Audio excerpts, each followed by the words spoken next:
Hello friends, అత్తమ్మ TV non veg ఛానల్కి స్వాగతం. ఈరోజు వీడియోలో మనం చాలా పర్ఫెక్ట్గా ఆంధ్ర నాటుకోడి కూర ఎలా తయారు చేయాలో నేర్చుకుందాం.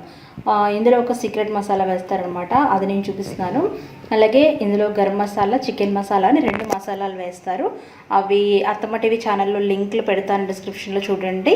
ఆ 2 వేసి యాజ్ ఇట్ ఈస్గా నేను చెప్పినట్టుగా చేస్తే మీరు చాలా రుచిగా నాటుకోడి కూర తయారు చేసేస్తారు. మరి ఇలా తయారు చేసి ప్లెయిన్ రైస్ కానీ అలాగే పులావ్ బిర్యానీలో కానీ కాంబినేషన్గా తినండి. చాలా చాలా చాలా బాగుంటుంది. ఈ రెసిపీ మీరు ట్రై చేసి నాకు ఫీడ్బ్యాక్ పంపించండి. ఇలాంటి కొన్ని వంటల కోసం అత్తమ్మ టీవీ నాన్ వెజ్ ఛానల్ని సబ్స్క్రైబ్ చేసుకోండి. మరి పర్ఫెక్ట్గా నాటుకోడి కూర తయారు చేసుకుందామా? దీనికోసం 1/2 kg నాటుకోడి తీసుకోవాలి. మీకు స్కిన్ ఇష్టమైతే స్కిన్తో తీసుకోండి. అందులో 1/2 టీ స్పూన్ పసుపు వేసి బాగా కలపాలి. ఆ తర్వాత 1 టీ స్పూన్ ఉప్పు వేసి బాగా కలిపి అందులో నీళ్లు పోసి 5 నిమిషాలు నానబెట్టుకోవాలి. 5 నిమిషాలు అయిన తర్వాత మనం వాటర్ ఉంచేసి ఇప్పుడు ఈ నాటుకోడి ముక్కల్ని పక్కన పెట్టుకోవాలి. ఇందులో మనం మ్యారినేషన్ కోసం 1 టీ స్పూన్ ఉప్పు, 2 టీ స్పూన్ల కారం, 1/2 టీ స్పూన్ పసుపు వేయాలి. అలాగే 1 టేబుల్ స్పూన్ అల్లం వెల్లిపాయ పేస్ట్, 2 టేబుల్ స్పూన్ల పెరుగు వేసుకుని బాగా కలిపి ఒక 15 నిమిషాలు మ్యారినేట్ చేసుకోవాలి.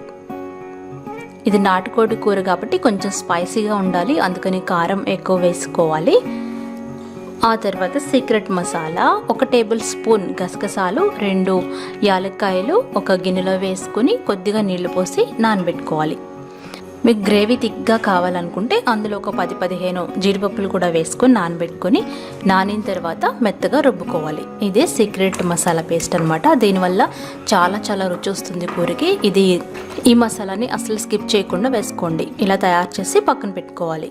ఇప్పుడు కుక్కర్ పొయ్యి మీద పెట్టి 3 టేబుల్ స్పూన్ల నూనె పోసి కాగబెట్టాలి.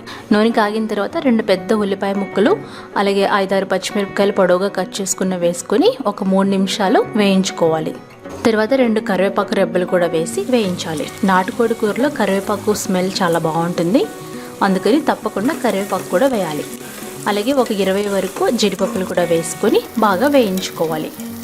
అందులో 2 టేబుల్ స్పూన్ల అల్లం వెల్లిపాయ పేస్ట్ వేసి పచ్చివాసన పోయేంత వరకు వేపాలి. చూసారు కదా, ఉల్లిపాయలు బాగా వేగినాయి. ఇప్పుడు మనం మ్యారినేట్ చేసి పెట్టుకున్న చికెన్ ముక్కలు వేసుకోవాలి. ఈ గిన్నెలో కొద్దిగా నీళ్లు పోసుకుని తర్వాత పులుసు పోసుకుంటాము. ఆ తర్వాత మ్యారినేట్ చేసి పెట్టుకున్న చికెన్ వేసి మూతని తిరిగేసి పెట్టి ఒక 10 నిమిషాలు హై ఫ్లేమ్లో ఉడికించుకోవాలి. ఇలా ఉడికిస్తే చికెన్లో ఉన్న నీళ్ళన్నీ పైకి వచ్చి ఆవిరైపోతాయి అన్నమాట. ఇలా ఉడికేటప్పుడు ఒక 2 టేబుల్ స్పూన్ల వెనిగర్ వేసుకోవాలి. దీనివల్ల కూర తొందరగా ఉడుకుతుంది, ముక్క మెత్తగా ఉడుకుతుంది, అలాగే నీసు వాసన రాకుండా ఉంటుంది. ఎక్కువ వేయకూడదు, 2 టేబుల్ స్పూన్లు మాత్రమే వేసి ఇలా మొత్తం నీళ్ళన్నీ ఎగిరిపోయేంత వరకు ఉడికించుకోవాలి. బాగా కలిపిన తర్వాత అందులో 3 టీ స్పూన్ల ధనియాల పొడి, 1 టీ స్పూన్ గరం మసాలా పొడి వేయాలి. వీటి లింక్లు డిస్క్రిప్షన్ బాక్స్లో ఉంటాయి, చూసి అలా తయారు చేసుకుని ఆ మసాలాలు వేస్తే ఇంకా టేస్టీగా ఉంటాయి అన్నమాట. అందులో మరొక టీ స్పూన్ కారం, 1 టీ స్పూన్ ఉప్పు వేసుకోవాలి. మీ రుచిని బట్టి వేసుకోవచ్చు. కారం కొంచెం ఎక్కువైతేనే బాగుంటుంది కూరకి. ఇప్పుడు ఈ పదార్థాలన్నీ బాగా కలపాలి. ఇందాక మనం మ్యారినేట్ చేసి పెట్టుకున్న గిన్నెలో 300 ml నీళ్లు పోసి ఆ నీళ్ళని కూరలో పోసుకోవాలి. పోసుకొని ఆవిరి వచ్చేంత వరకు విజిల్ పెట్టకుండా ఉండి ఆవిరి వచ్చిన తర్వాత విజిల్ పెట్టేసి హై ఫ్లేమ్లో 4 విజిల్స్ వరకు ఉడికించుకోవాలి. నాటుకోడి కాబట్టి బాగా ఉడకాలన్నమాట. హై ఫ్లేమ్లో 4 విజిల్స్ ఉడికించి తర్వాత మీడియం ఫ్లేమ్లో పెట్టి 2 విజిల్స్ ఉడికించాలి. ఇక్కడ నేను లేత నాటుకోడి మాంసం తీసుకున్నాను కాబట్టి ఇలా 6 విజిల్స్తో బాగా ఉడికిపోయింది. లేదంటే మీరు ఒకసారి చెక్ చేసుకొని ఇంకా మీడియం ఫ్లేమ్లో ఇంకొక 2-3 విజిల్స్ ఉడికించుకోవచ్చు. తర్వాత ప్రెషర్ పోయిన తర్వాత మూత తీసి చూస్తే ఇక్కడ నాకు చికెన్ బాగా ఉడికిపోయిందనమాట. మళ్ళీ స్టవ్ వెలిగించి మళ్ళీ కుక్కర్ని పొయ్యి మీద పెట్టి అందులో మనం తయారు చేసి పెట్టుకున్న సీక్రెట్ మసాలా పొడి గసగసాల పేస్ట్ వేసుకోవాలి. ఆ తర్వాత అందులో మనం హోమ్మేడ్ చికెన్ మసాలా పొడి వేసుకోవాలి. దీని లింక్ కూడా డిస్క్రిప్షన్లో ఉంటుంది, చూడండి. ఇప్పుడు బాగా కలిపేసి ఇంకొక 10 నిమిషాలు మీడియం ఫ్లేమ్లో ఉడికించుకోవాలి.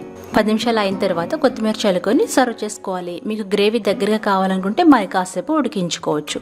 అంతే, గ్రేవీ చిక్కగా ఉన్న ఈ నాటుకోడి కూర ఈ వీడియో చూసిన తర్వాత ఎవరైనా ఈజీగా తయారు చేసేస్తారు. టేస్ట్ మాత్రం సూపర్గా ఉంటుంది.